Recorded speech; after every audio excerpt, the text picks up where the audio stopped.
Today is December 25th, 1944. But here, the weather is hot and humid. It rained until morning. The mosquitoes didn't let me sleep properly last night either. But that doesn't stop me from carrying out my mission properly. I am a soldier of the Emperor of Japan. My name is Hiroo Onoda, born in Kainan, Wakayama Prefecture. My rank is second lieutenant. I serve in the Intelligence and Special Operations Unit of the Imperial Japanese Army. I follow the orders of my commander, Commander Taniguchi. When we came here, there were 4 of us. Me, Yuichi Akatsu, Shozo Shimada, and Kinshichi Kozuka. The commander gave us 3 missions. Stop the American forces from advancing, no matter what. Destroy the warehouses at the port and the airport of Lubang, Philippines, so they don't fall into enemy hands. And most importantly, never surrender and fight until the very last moment.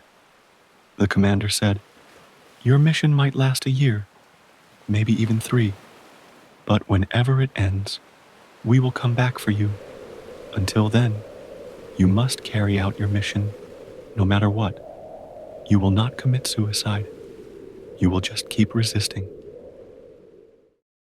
After that hot and humid day in December 1944, Hiroo Onoda and his 3 comrades arrived on Lubang Island in the Philippines. Nothing was like what they had been trained for. The jungle ahead was dense and merciless, full of tall trees, tangled roots, and soft, slippery ground that made every step difficult, forcing them to be extremely careful. Onoda was a second lieutenant and an intelligence officer, and his 3 comrades had the mission to stop the American forces, destroy the island's warehouses and airport, and never surrender.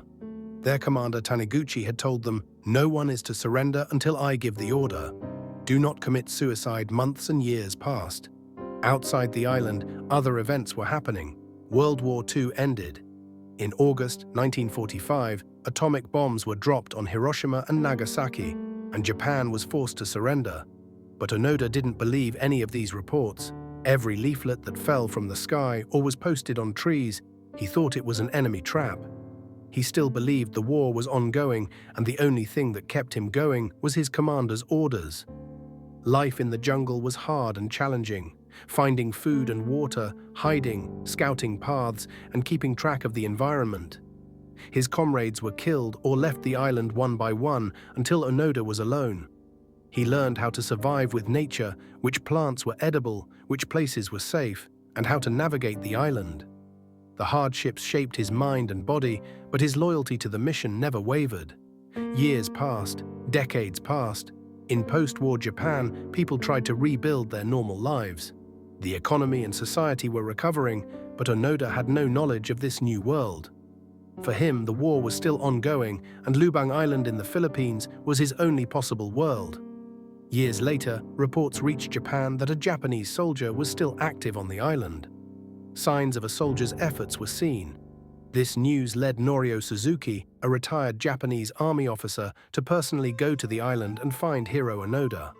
Suzuki's respect for Onoda's loyalty and perseverance was the main motivation for his journey. In 1974, after 3 decades, Suzuki entered the jungle and finally found Hiroo Onoda. Onoda was still ready for battle.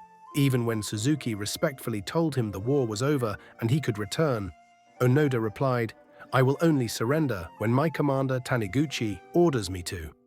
The story reached the media, and the Japanese government decided to send Commander Taniguchi to the island to officially inform this veteran soldier of the end of the war and bring him back to Japan.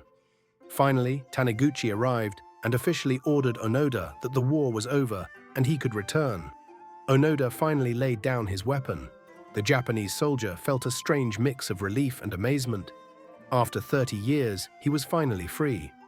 Returning to Japan was a surreal experience for Onoda. People, cities, cars, and everything had changed. He was treated with great respect. Hiroo Onoda eventually passed away in 2014 at the age of 91. His story remains a reminder to all of endurance, loyalty, and faith in one's ideals. even when the world has completely changed. This is NEXVO Cast, a place where you meet people whose life stories are worth hearing and seeing. Like and subscribe to us so you don't miss our other stories.